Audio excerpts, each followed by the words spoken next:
On January 14, 2011, the Tunisian people, considered among the best educated in the Arab world, pursued its desire to get Tunisia rid of a legacy that had lasted 23 years and announced spring in the middle of winter, and with it the blossoming of its potential and of its ideas. In fact, the best connected people in Africa, as stated in the Network Readiness Index, and best trained in the use of NICT, successfully drew up the first electronic revolution in mankind history.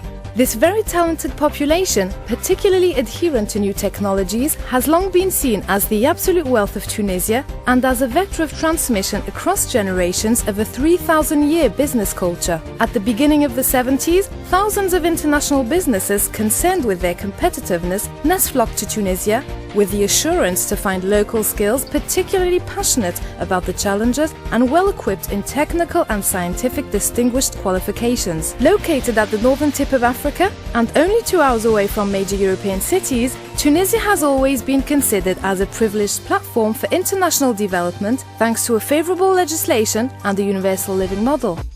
Tunisia today, which the experts are quick to mention as the smart sites in the Mediterranean, is serious about its historic assets when it comes to seducing the most demanding investors. Thanks to a diverse and reliable infrastructure, Tunisia has followed in real time developments recorded by the global industry. Today, the textile, mechanical, electrical and aeronautical sectors rank the country as the European Union's first southern Mediterranean industrial exporter.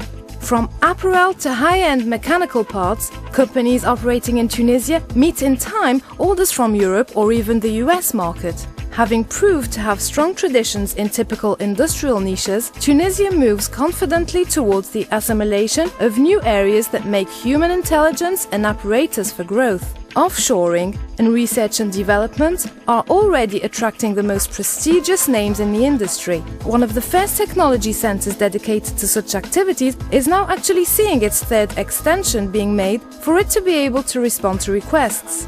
Other sectorial technology centers will ultimately enable Tunisia to rely on its region's strengths and position itself as the Mediterranean's most competitive site.